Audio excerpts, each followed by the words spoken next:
Hi friends. ఇప్పుడు హాస్పిటల్స్లో లక్షలు తీసుకుంటున్నారు. ఏదన్నా వెళ్ళి మనము హాస్పిటల్లో జాయిన్ అయ్యాము అంటే ఏదన్నా డిసీజ్ అని చెప్పి షుగర్ అని చెప్పి వెళ్తే 50,000 1,00,000 అవుతుంది.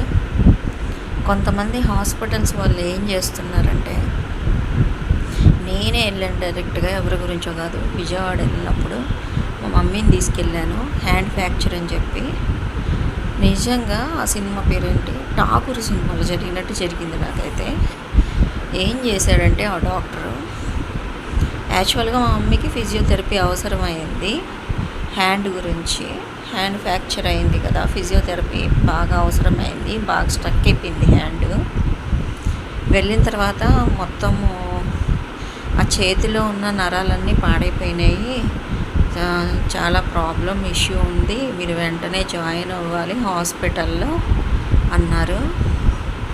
నేను మా మమ్మీ వెళ్ళాము. మేము నిజమే అనుకున్నాము, కానీ ఎందుకైనా మంచిది ఇంకో డాక్టర్ని కన్సల్ట్ చేయాలని బెంచ్ సర్కిల్ దగ్గర ఒక డాక్టర్ దగ్గరికి వెళ్ళాము.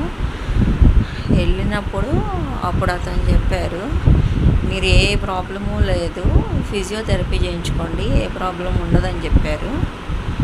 ఆ హాస్పిటల్ వాళ్ళైతే వెంటనే జాయిన్ అయిపోవాలి, మీరు ₹1,00,000 కట్టాలి, వెంటనే జాయిన్ అయిపోండి, లేకపోతే ప్రాబ్లం అవుతుంది, ఇంటికి కూడా వెళ్ళొద్దు, జాయిన్ అయిపోండి అని చెప్పాడు.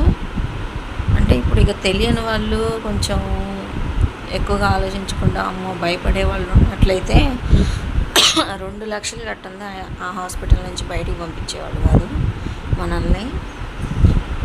నేను చెప్పేది ఏంటంటే, ఏ హాస్పిటల్ పడితే ఆ హాస్పిటల్ తిరిగి లక్షలు పెట్టడం తప్పితే మంచి డాక్టర్లు ఉండట్లేదు. మంచి డాక్టర్ని చూసి చేసుకోండి, వెళ్ళండి.